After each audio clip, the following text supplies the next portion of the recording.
Welcome back to the 5-7 podcast. I'm your host, Mike Pre, and I've been gone for a bit. I took a little bit of break from the podcast. I did a lot of podcasts last year, and I just needed to kind of just step away for a little bit. The holiday season came up, so it was a good time to do it. And I was practically sick the entire month of December, so I practically took January recuperating from all that, and not to mention getting over the holidays and getting back into really working. So today I'm going to be talking about the new year. We're a month into the new year, and normally when we get to this point, a lot of people fall off of their diets, their workout programs. Some people set professional goals, academic goals, looking to read more, maybe spend time with more family. Personally, I'm going to start paying closer attention to my diet, and I am giving intermittent fasting a shot. I have previously tried it. I previously tried this 16 and 8 method, but I failed spectacularly at it. I didn't understand it enough. I didn't read up on it enough, and I didn't really know what I was doing. So this time I'm giving it a shot. I read into it a little bit more, and I'm using an app to help out, which really helps out because it gives you something interactive to use, and it helps you log everything that you're doing between your water, your meals, and it gives you explanations on what you're doing in the intermittent fasting and the stages of where your body is at in these fasts, during the fast, and what you can expect. So just right off the bat, generally speaking, whatever your goal is, just think big and stick with it. The odds of you reaching your goals by just sticking with it, they'll go up exponentially.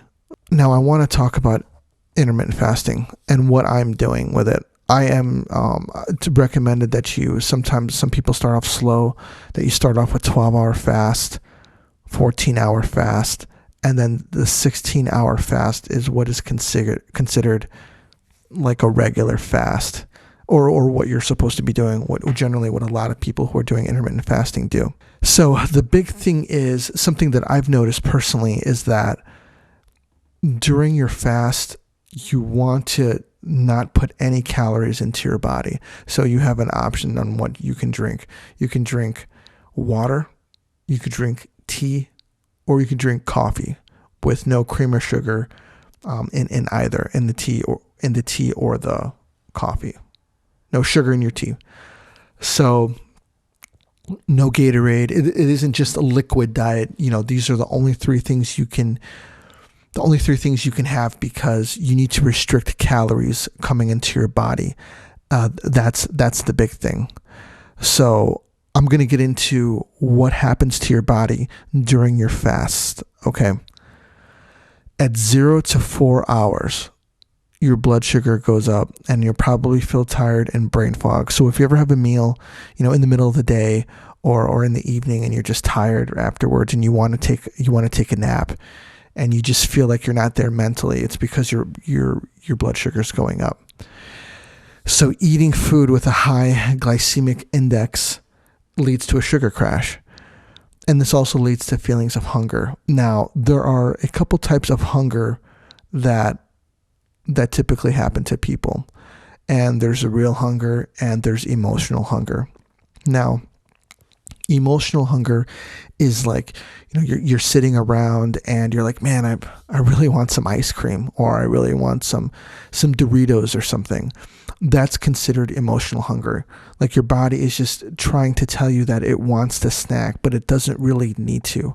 Real hunger is you'll start having hunger pains, and you'll be willing to eat anything, like absolutely anything. You'll want to eat on it. And also, if you have given into emotional hunger, you'll be eating, and you won't be satiated after having what you just had. You're going to just want more and more and more and more, and keep eating. And that's what you want to stay away from. So just don't eat. If you drink water, the water will help you curb off your hunger pains. So say you want to have those Doritos, have a glass of water and see if that goes away. And most of the time it does. I have noticed that, me personally, that if I want something at night and, I want to eat something and I have a glass of water, I'll notice that it goes away. Tea too. I'll have tea and it'll knock away that hunger pain. So something to keep in mind, something to try. At 4 to 7 hours, your blood sugar starts to go back down. And at this point, your blood sugar starts to drop down to normal levels. So when you get to this stage, you don't have the brain fog anymore. You're thinking better. You feel normal. You feel like you would any other day. You feel pretty normal. And at 7 to 12 hours, your blood sugar is normal. So during that period, from the 7 to 12 hours, you're feeling pretty good. Now, here's the big thing. And that's why they give you the 12 to 18 hour window for your intermittent fast. At 12 to 18 hours, between that amount of time, ketosis starts to kick in. Now, this is when your body transitions from burning carbs to burning fat. Normally, we burn carbs for energy, but at this point, we're burning fat for energy. And this can boost your mental capabilities because you break down fat and your liver starts releasing ketone bodies. This produces fewer anti-inflammatory byproducts and helps you improve your psyche. So when you hit this 12 to 18 hour window, that's the finish line. Your body is in ketosis and it's switching into the pure just burning fat stage. And that's the whole point of the intermittent fasting, is so that you get to this fat burning stage and you start burning fat off of your body. At 18 to 24 hours, your body is burning fat. And at this point, there's an increased amount of ketones produced. Your body also helps itself rejuvenate. So we're getting into the process of where your body is turning from not just burning fat as its energy source and rejuvenating itself. It is literally trying to heal itself. Okay, we're getting into this healing part, okay? And that is called autophagy. That normally happens between 24 to 36 hours, okay? It seems like between these stages, there is like something that leads into it, like in the 12 to 18 hours, window, you are getting into ketosis, which is your body switching from burning burning carbs to burning fat. When you get to the 18 to 24 hour window, it is burning fat that whole time, okay? And at that 24 hour mark, it is between that 22 to 24 hour mark, it is getting ready to get into the rejuvenation stage. At 24 to 36 hours, the autophagy starts. And that's when your body starts repairing itself. It starts replacing old cells with new ones, okay? Which is important to know, because if your body is getting to this point where it's healing itself, obviously that's very, very good for you. And it's also something to take into consideration that our bodies are actually made for fasting, because in the hunter-gatherer times, there would be times where the hunters would go out and they would stalk their prey. And sometimes they would have to do that over an extended period of time and over a long distances. So they would finally stalk their prey, kill it, and then have to bring it back. And at that point, they're feasting. Okay. So the famine part is when they're actually hunting, trying to get the food, and the feasting is when they have it. Okay. Now, it's important to understand that, this isn't for absolutely everybody. You can't just say, okay, I'm going to start intermittent fasting and go straight for, that 36-hour fast, because your body's not going to be able to handle it. It's going to be too much. You're going to need to start off. I would recommend starting off slow. I would recommend seeing your doctor first. Talk about fasting and what you can do and what they think about it. and then take it from there. But if you were looking to start intermittent fasting, I would start with a 12 and 12 window. That's 12 hours of fasting and then a 12-hour wait window. A lot of times, well, not a lot of times, all the time, I hate diets because they tell you you can only eat this. And I don't like that. I don't like being told what I can eat. What I do like is being able to have like an eating window and then not have an eating window. So 12 and 12 is where I would start off with. And you know what? It's really not that bad, because let's say, for instance, you have dinner at 8 o'clock at night. Okay. You eat dinner, you finish dinner at 8. And then for the rest of the night, you don't eat anything. You know, you say you go to bed at 10:30 and you wake up at, 6 or 7. And you only have an hour before you could start eating again, which isn't a long amount of time. And you're not really starving yourself. You're not telling yourself, no, you can't eat, giving you that you feel bad about eating, or you feel bad that you're hungry, and you start maybe feeling bad about yourself. That's not what you want. And I have found some success with this intermittent fasting. So the 12 to 12 hour window is where I would consider people should start out at. A big thing is that the hours that you sleep is considered a fasting time. So I wouldn't eat at 8 o'clock and then go to bed at 9. I would eat earlier, because it takes a certain amount of time for your body to digest its food. I think it's up to like 4 hours. It'll take it to digest its food. If you can go to bed on an empty stomach, your body, you're giving your stomach a break, your digestive system a break. And while you sleep, because your digestive system shuts down when you go to bed.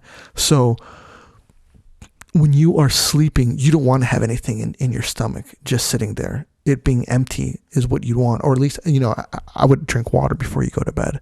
So you go to bed hungry, you wake up and you'll feel, pretty good. I mean, I've since I've been intermittent fasting, I have felt pretty good waking up, and I haven't been hungry waking up, and I felt pretty good. Okay. The 14 and 14 and 10 hour window is what I started off with, and it really wasn't too bad. I went through a lot of emotional hunger at night, and but I didn't have too much trouble with it. I wanted to have crap, because during the Christmas holidays I was eating cookies and all that kind of stuff, because everybody makes cookies, and how can you turn down Christmas spritz cookies or whatever? But hey, that's my thing. But I had some emotional hunger, and I was able to deal with it by just drinking water and drinking tea, and I got through it.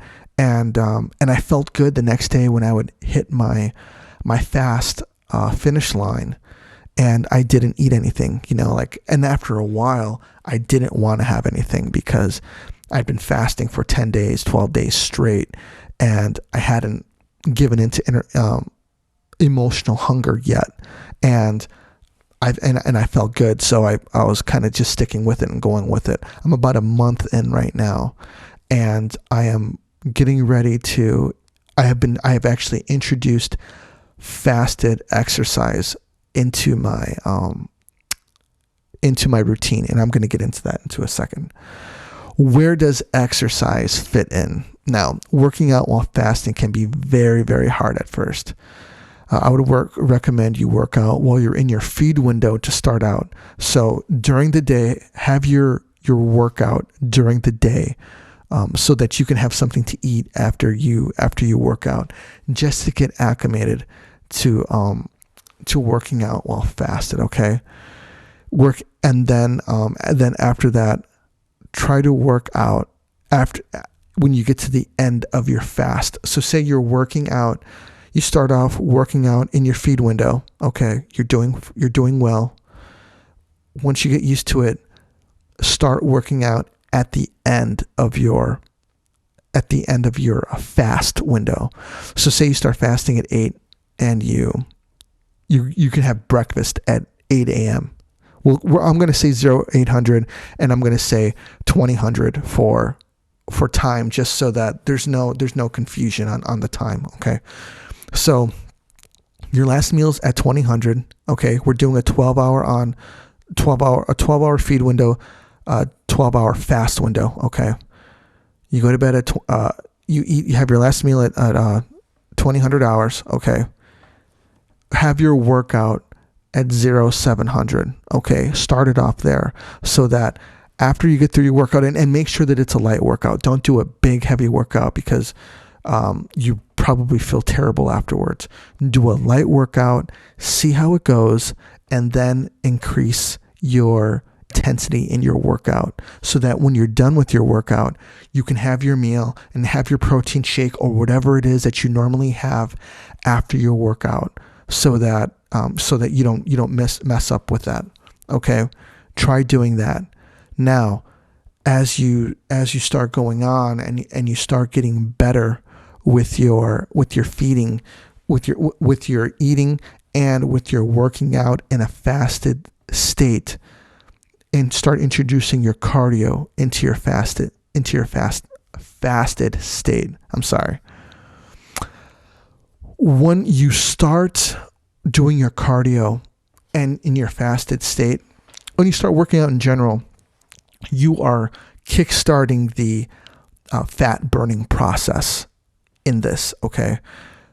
Because your body starts going, your motor starts going, and then it starts getting into that fat burning process because you're already in ketosis, so it's really clicking and it's really going on burning fat, okay? Once you get used to working out in your fasted state and you introduce a little bit of cardio to it, just to make sure that you don't get sick, move your workout into about 4 hours after, say, your meal. Okay, your last meal of the day. Okay, so say you have your last meal at, I don't know, let's say 4 p.m. Okay, you have your last meal. Work out at 8 o'clock at night, and it will kickstart the fat burning process, and you will have more energy because you've had food a lot sooner. Okay, so you had food 4 hours ago at 1600 in the day. You have energy. You burn some of that energy in your workout. You kickstarted the fat burning process. You go to bed. You have nothing in your stomach. You've been drinking water. Your body is burning. Your body's burning fat, while you're sleeping. And when you wake up, you're ready to have something to eat. And you've been burning all this fat, practically, while you were sleeping. So something to take into consideration as you increase your fasting window. So say you move on from the 12 to 12 to the 14-10 to the 16-8. When you get to the 16-8 fasting window, it's much easier to get that exercise in that fasted window. So just something to take into consideration. It is very, very important that you drink water. You need to stay hydrated through this whole thing.